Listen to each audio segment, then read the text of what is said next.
All right, so in this tutorial, we're going to show you a little bit about filling in your accomplishments. So we'll go ahead and turn those layers on now, and we're just going to lock everything else out that we're not using. Lock the header. All right, so as I said before, with our kind of shell here, it allows us to just kind of get an idea and a feel of how things are coming together. And so as we start our accomplishments here, we'll start with an accomplishment is not an award that you won. An award is a recognition, not an accomplishment.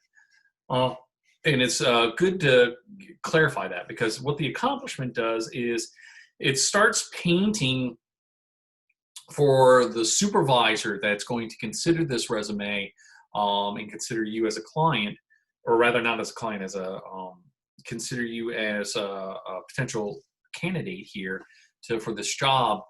This helps them kind of get an idea of what kind of employee you are. And this doesn't necessarily mean that you have to have all these, amazing things that you've done in your life. It doesn't. It can be something that's just demonstrates that how you perform tasks that you give and what kind of employee you are. So what kind of accomplishments can you put on here? You can put military service. Military service is a really good example in terms of being able to follow directions and work with others to accomplish singular tasks. So you can list anything that you've done in the military or your years of military experience. You can list on here for your accomplishments anything like, we'll just go ahead and start filling out some.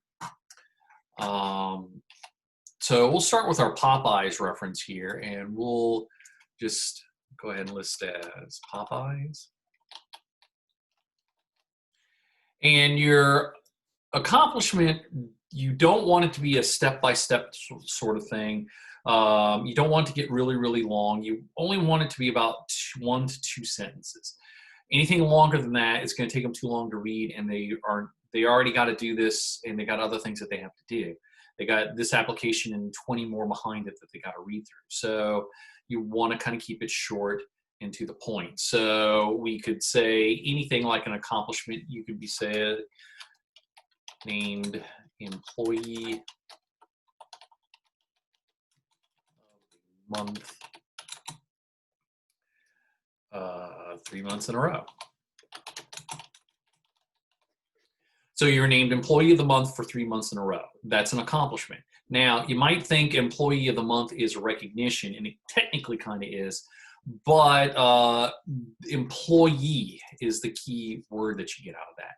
What that kind of recognition means is that you as an employee and how you perform as an employee. And that's what they're looking for in this kind of stuff, is it's that you, an employee of the month is someone that they weren't late, they exemplified customer service, they exemplified the vision and mission of the company that they worked for, that kind of stuff. So another accomplishment is if you may not have been named employee of the month, but you didn't miss a day of work for 6 months, 3 months. Anything longer than 3 months is an accomplishment. And it sounds kind of weird when you say that you didn't miss work for 3 months or 6 months. That actually means a lot to a prospective employer. It shows that you don't call in sick, you don't have a lot of outside drama that's distracting you from the job, that they can rely on you to be there to do the work that they're paying you to do. So those kind of things are important. So we'll go ahead and fill out another one, and we'll just start it. This is job 2, Cal Hughes.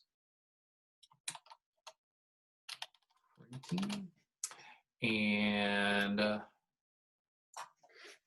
when we're listening in what it is that the accomplishment was, we can say you want to kind of frame it like training people is really good in terms of that shows management skills.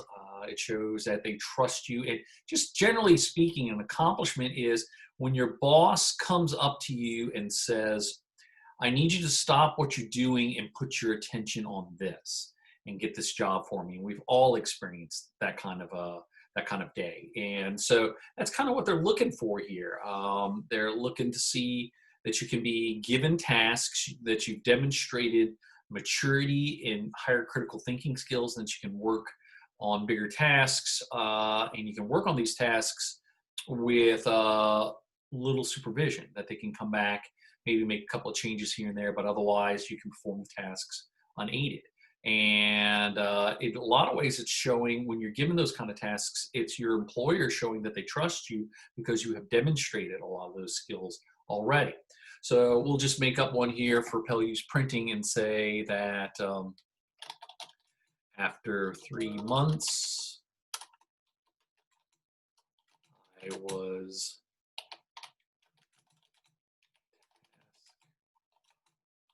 overseeing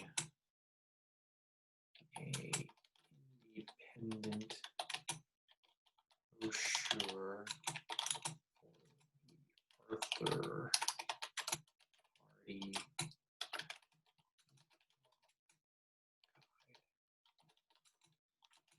I was the lead designer for brochure. Okay, so this is an accomplishment that saying after 3 months you were asked to oversee your own project, and it was a pretty big project, or rather a project for a pretty big client, and you were also able to mention in there that you were the lead designer.